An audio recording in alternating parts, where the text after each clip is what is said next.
You have it all figured out in your head. The business you're going to start, the book you're going to write, the body you're going to build, the life you're going to create. You can see it so clearly. You've thought about it 1,000 times. You've planned every detail. You've imagined how it will feel when you finally make it happen. But here's the strange part. You never actually start. Days turn into weeks, weeks turn into months, and that dream that felt so urgent, so important, so real, it's still just a dream, still living in your head, still waiting for you to do something about it. And you wonder why. You wonder what's wrong with you. You wonder why other people can turn their ideas into reality while yours stay locked inside your mind. This is not about intelligence. This is not about talent. This is not about opportunity. This is about something much deeper, something hidden in the way your brain works. And once you understand it, everything changes. Let me tell you what's really happening. Every time you imagine your future success, your brain releases dopamine, the same chemical that makes you feel good when you eat chocolate or scroll through social media. Your brain doesn't know the difference between imagining success and actually achieving it. So when you sit there daydreaming about your goals, you're getting a reward without doing any work. You're getting the satisfaction without the struggle. This is called the fantasy trap, and it's destroying your potential. Because why would your brain push you to do hard, uncomfortable work when it can get the same chemical reward just from thinking about it? You've accidentally trained yourself to prefer imagination over action. And the more you fantasize, the less likely you are to actually do anything. Research shows that people who spend too much time visualizing their success are less likely to achieve it. Not because visualization is bad, but because they're using it as a substitute for action. They're living in a mental movie where they're already successful, instead of living in reality where success requires effort. Here's something else that's probably happening. You have incredibly high standards. You know exactly what you want to create. You can picture it perfectly. And because you can see it so clearly, anything less than that perfect vision feels like failure. So you don't start. Because starting means producing something that won't match the masterpiece in your head. You tell yourself you're waiting for the right time, waiting for the right resources, waiting until you know more. But really, you're protecting yourself from the gap between your vision and your current ability.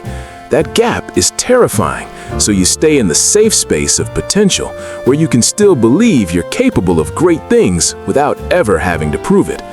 This is why people with the biggest dreams often do the least. They've set the bar so high that getting started feels impossible. They'd rather do nothing and keep the dream alive than do something imperfect and face reality. You love preparing, you love learning, you love planning, you buy courses, you read books, you watch videos, you take notes, you make lists, and all of this feels productive. It feels like progress. Your brain rewards you for it because learning triggers the same dopamine response as doing. But here's what you're actually doing. You're procrastinating through preparation. You're using learning as an excuse to avoid execution. Because learning is safe. Learning doesn't require you to put yourself out there. Learning doesn't risk failure. You can spend years preparing and never have to face the possibility that maybe, just maybe, you're not as good as you think you are. The truth is, you already know enough to start. You don't need another course. You don't need another book. You don't need more information. You need to stop consuming and start creating. But that's terrifying, so you keep telling yourself you're not ready yet. Here's the part nobody talks about. There's a hidden benefit to staying stuck. As long as you don't try, you don't have to deal with failure. You don't have to deal with criticism. You don't have to deal with the discomfort of being a beginner. You get to keep your self-image intact. You get to keep believing that you could be successful if you wanted to. You just haven't wanted to yet. This is what psychologists call self-handicapping. You create obstacles for yourself so that if you fail, you have an excuse. You didn't really try, so it doesn't count. Your ego stays protected, your potential stays infinite, and you stay exactly where you are. Your brain loves this. It's getting all the pleasure of dreaming without any of the pain of doing. And every day you stay in this pattern, it gets stronger. The neural pathways that connect dreaming to dopamine get reinforced. The neural pathways that would connect action to reward, they're barely there. They're weak, unused, waiting for you to build them. While you're busy dreaming, time is passing. Every day you don't start is a day you could have been learning. Every week you wait is a week you could have been improving. Every month you stay stuck is a month of experience you're losing.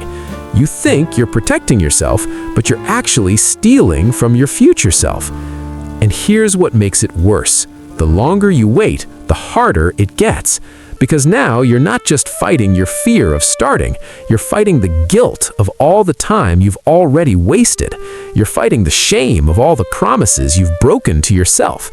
You're fighting the growing belief that maybe you're just not the kind of person who follows through. That belief is killing you. Every day you reinforce it, it becomes more true. Not because it's actually true, but because you're creating evidence for it. Your brain looks at your behavior and draws conclusions. You don't take action, your brain concludes you're not capable. You keep giving up, your brain learns that giving up is what you do. Here's the real issue.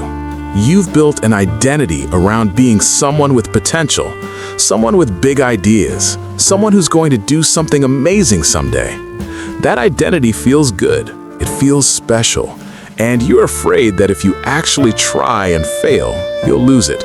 You'll have to admit that you're just ordinary, just average, just like everyone else. But here's what you're missing. That identity is already a lie. Potential without action is nothing. Ideas without execution are worthless. You're not special because you have dreams. Everyone has dreams. You're only special if you do something about them. The people you admire, the ones who actually achieve something, they all have one thing in common. They stopped caring about protecting their potential and started caring about actual results. They traded the comfortable identity of someone who could be great for the uncomfortable reality of someone who's trying to become great. Starting is not going to feel good. It's going to feel awful. You're going to produce work that doesn't match your vision. You're going to make mistakes. You're going to feel incompetent. You're going to want to quit. And that's exactly what's supposed to happen. Everyone who's ever created anything great went through this phase. The difference is they kept going. They accepted that the beginning is supposed to be bad. They understood that you can't skip from zero to mastery. There's a middle part, a long, uncomfortable middle part where you're not good yet, but you're working on getting better. Your brain hates this middle part. It wants immediate results. It wants to feel good now. But life doesn't work that way. Growth requires discomfort. Progress requires struggle. And if you're not willing to be bad at something, you'll never be good at it. Stop waiting for motivation. Motivation is not coming. Motivation is a feeling that shows up after you start, not before. You think successful people wake up motivated? They don't. They wake up disciplined. They do the work whether they feel like it or not. And eventually, momentum creates its own motivation. You've been doing it backwards. You've been waiting to feel like doing it. But feelings follow actions, not the other way around. You want to feel motivated? Start working. You want to feel confident? Start doing. You want to feel capable? Start proving it to yourself through small wins. Every time you take action, despite not feeling like it, you're building the skill of self-discipline. Every time you show up when you don't want to, you're rewiring your brain. You're teaching it that discomfort is temporary. You're teaching it that you can trust yourself to follow through. Stop reading articles about success. Stop watching videos about productivity. Stop planning your perfect strategy. Those things are just more preparation, more procrastination, more fantasy. Do one thing right now, one small, imperfect thing that moves you toward your goal. Write one paragraph, make one phone call, do 10 minutes of work. It doesn't matter what it is. What matters is that you prove to yourself that you can start. Because once you start, everything changes. The resistance that felt insurmountable, it gets smaller. The fear that felt paralyzing, it loses power. The gap between who you are and who you want to be, it starts closing. You're not going to wake up transformed tomorrow. Change is slow, it's boring, it's unsexy. It happens through small, consistent actions that don't feel like they matter, but they do matter.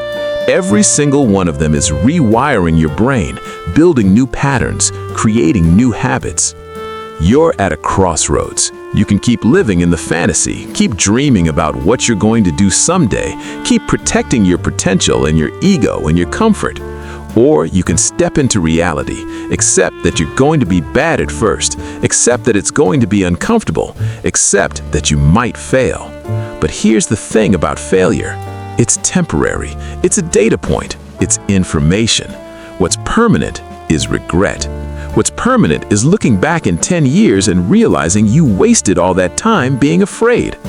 You have a choice to make, and you need to make it now, not tomorrow, not when you feel ready, now, because tomorrow never comes. Ready never arrives. If you're waiting for permission, this is it. If you're waiting for a sign, this is it. Imagine yourself 1 year from now. What if you actually did the work? What if you stopped dreaming and started doing? What if you pushed through the discomfort and built something real? Who would you be? What would you have accomplished? How would you feel about yourself? Now imagine yourself 1 year from now if nothing changes. Still dreaming, still planning, still stuck, still making excuses, still lying to yourself about starting tomorrow. How does that feel? You get to choose which version becomes reality, not through one big decision, but through 1,000 small ones. Every day, every hour, every moment, you're choosing. Are you choosing comfort or growth? Fantasy or reality? Dreaming or doing? The strange psychology of people who dream big but do little isn't complicated. It's just fear dressed up as perfectionism. It's just ego protection disguised as preparation. It's just your brain doing what brains do, seeking pleasure and avoiding pain. But you're not your brain. You're the awareness behind your thoughts. You're the person who can recognize these patterns and choose differently. You're capable of so much more than you've shown yourself. Stop reading, stop planning, stop dreaming. Go do one thing right now. Prove to yourself that you're not just a dreamer, you're a doer. Your future is waiting, but it's not going to build itself.